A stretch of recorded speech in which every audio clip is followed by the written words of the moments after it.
তো এই দেখো নারকোল তো কোরানো হচ্ছে আর এইদিকে হচ্ছে খেজুরের গুড়, চালের গুঁড়ো, একটু নিয়েছিলাম আটা আর একটু লবণ।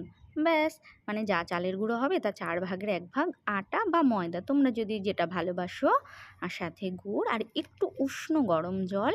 আর চালের গুঁড়োটা কিন্তু কেনা চালের গুঁড়ো, মানে আমি দোকানে গিয়ে বলেছিলাম যে পিঠে করা চালের গুঁড়ো দাও, তো সে এটা আমাকে দিয়েছিল জানো তো। তো সত্যি কথা বলতে চালের গুঁড়োটা সত্যিই খুব ভালো। তো এটা আমি মাখছি আর এইদিকে হচ্ছে আমি ওই নারকোলটা আর খেজুরের গুড় এই দুটো একটু কড়াতে বসিয়ে দিলাম তো পুরের জন্য। আর এদিকে হচ্ছে একটু গরম জল করে নিয়েছিলাম, এর মধ্যে বেশ করে আমুল দুধ একটু গুলে নিচ্ছি আর এটাই কিন্তু আমি নারকোলের মধ্যে দেব। তোমাদের হাতে যদি সময় থাকে তাহলে গরুর দুধ ক্ষীর করে দিতে পারো, সেটা তো আরও টেস্ট হয়, মানে সে যে কী টেস্ট অফ। তো যাই হোক, শর্টকাটে আমি আমুল দুধটাই গুলে দিচ্ছি। তো আর হচ্ছে যেটা লাগবে সেটা কি বলো তো, গোবিন্দভোগ চালের গুঁড়ো। তো যাই হোক, এই দেখো গোলাটা হচ্ছে আমি যে গুললাম এইমাত্র, এর মধ্যেও কিন্তু আমি অনেকটা আমল দুধ গুলে অ্যাড করেছি আর খেজুরের গুড় দিয়েছি, সেটা তো তোমরা দেখেছোই।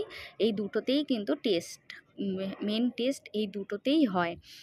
আচ্ছা, আর এই যে ক্ষীরটা আমি বানাচ্ছি মানে স্টাফিংটা, এটা হচ্ছে নারকোল আর খেজুরের গুড় আর সঙ্গে একটুখানি ঘি দিলাম আর একটুখানি লবণ ছিটিয়ে দিয়েছি। কেন দিয়েছি লবণ ছিটিয়ে এখনই বুঝবে। অ্যাকচুয়ালি কি বলো তো, এর মধ্যেও কিন্তু তোমাদের আমি বললাম যে আমল দুধ গুলে অনেকটাই বেশি করে এর মধ্যে দেব। আর এই যে এই চালের গুঁড়োটা কিন্তু গোবিন্দভোগ চালের গুঁড়ো, হ্যাঁ, এই জন্যই টেস্টটা মেন হয়। আর তোমাদের হাতে সময় থাকলে তো বললেই দিলাম যে তোমরা তাহলে দুধ জাল দিয়ে একটু খিরখির করে দিও। আর আমার হাতে সময় ছিল না, তো যেহেতু দুটো পিঠে একদিনে বানাবো, মুগ পুলি আর পাটিসাপটা, তার জন্য আমি একটু শর্টকাটে করলাম। তবে হ্যাঁ, জানো তো ক্ষীরটা খেতে না কি যে ভালো হয়েছিল, কি বলবো। তবে জানো মেন হচ্ছে আমি যেটা বুঝলাম যে গুড়টাই ম্যাটার করে, মানে গুড়টা যদি খুব ভালো গুড় হয় তাহলে ক্ষীরটাও ভালো লাগে আর পাটিসাপটার টাও খুব খুব খুব টেস্ট হয়। মানে কি বলবো, আর গুড় ভালো না হলে কি করে ভালো হবে বলো তো। তো যাই হোক, এই দেখো গুলেছি তো এরকমভাবে, তাই তোমাদের একটু দেখালাম যে এরকমভাবে গুলেছে। আর একটু তেল নিয়ে নিয়েছি, তেল ব্রাশ করব। আর এই যে ক্ষীরটা দেখো আমার এরকম টাইপের ক্ষীর হয়েছে, মানে একটু আঠা আঠা টাইপের। আর এই ক্ষীরটা খেতে জানো তো খুব ভালো লাগে। আচ্ছা, এইটা এই প্যানটা আমার গিফট প্যান। তো এটা কেমন হয়েছে তোমরা বলো তো। কালারটা কত সুন্দর হয়েছে। তো আজকে জানি না কি হবে, ঠাকুরের নাম করে বাবা লোকনাথের নাম করে দিলাম।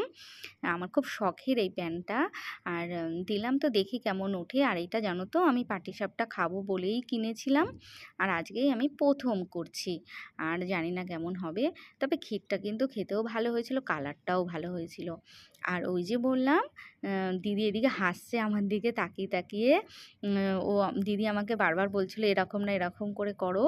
তো যাই হোক, যে রান্নার সময় দিদি আমাকে ভীষণভাবে হেল্প করে সব দিক দিয়ে, বুদ্ধি দিয়ে, কথা দিয়ে, শ্রম দিয়ে, সব কিছু দিক দিয়ে দিদি আমাকে খুব খুব হেল্প করে।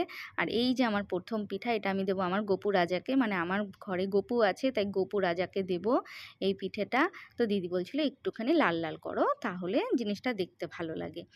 আর আমিও দিদির আমার কথা আবার খুব ওইটা বেশি শুনি। ভালো লাগে। আর এইদিকে হচ্ছে একটা তো আমার গপু রাজা দিদি এবার পাখির দেবো।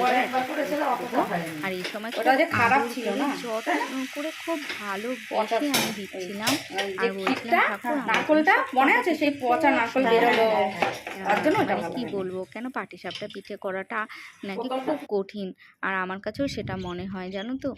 তারপরে এই যে নারকোলের এটা ক্ষীরটাও দিদি বললো তুমি একটু লম্বা লম্বা করে কিছুটা করে রাখো, তাহলে দেখবে তোমার করতে সুবিধা হবে। আর সত্যি তাই, করতে আমার সুবিধা হচ্ছে। আর ক্ষীরটা একটু লম্বা করে দিলে দুপাশে মানে একটু থাকে আর কি, আর না হলে তো শুধু মাঝখানটাই থাকে আর দুপাশে তো কিছুই থাকে না। তো এটাও আমার শিখলাম আর কি দিদির থেকে। আর পিঠেগুলো জানো তো সত্যি কথা বলতে খুব ভালো হয়েছে, বলো দেখেই মনে হচ্ছে না যে কত ভালো হয়েছে পিঠেগুলো। আর জানো আমি 10-এ 10 দিয়েছি নিজেকে, পিঠেটা সত্যি খুব টেস্ট হয়েছিল।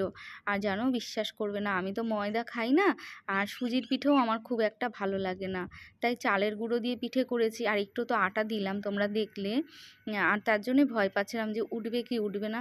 যারা বড়রা কি সুন্দর কড়াতে চাটুতে পিঠে বানায়, আমি কত আফসোস করি বিশ্বাস করো, কিন্তু আমি তো সেরকম পারি না।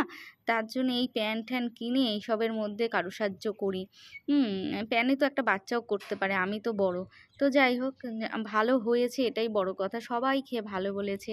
হ্যাঁ, আর আমি তো বললাম যে সত্যি খুব ভালো হয়েছে, 10-এ 10 নিজেকেই দিয়েছি। তোমরা যদি এরকমভাবে করতে চাও তাহলে আমি আজকে যেরকমভাবে ক্ষীরটা করলাম, যেভাবে গুললাম, তোমরা করো, খেয়েও দেখবে ভালোই লাগবে। আর এই দেখো পাটিসাপটাগুলো এরাম এরাম হচ্ছিল, আর এটা সারা রাত রেখে দিয়ে শীতের মধ্যে ঠান্ডা সকালবেলা ব্রেকফাস্টে কি ভালো লাগে বলো। সন্ধ্যাবেলা টিফিনে একটু খেলাম, খুব ভালো লাগে জানো তো। তো যাই হোক, পাটিসাপটাটা বেশ ভালোই লাগে। তবে শীতও চলে যাচ্ছে এখন, আর তো করবো না, তাই আজকেই করলাম। তো তোমাদের কেমন লাগলো অবশ্যই জানিও, কেমন।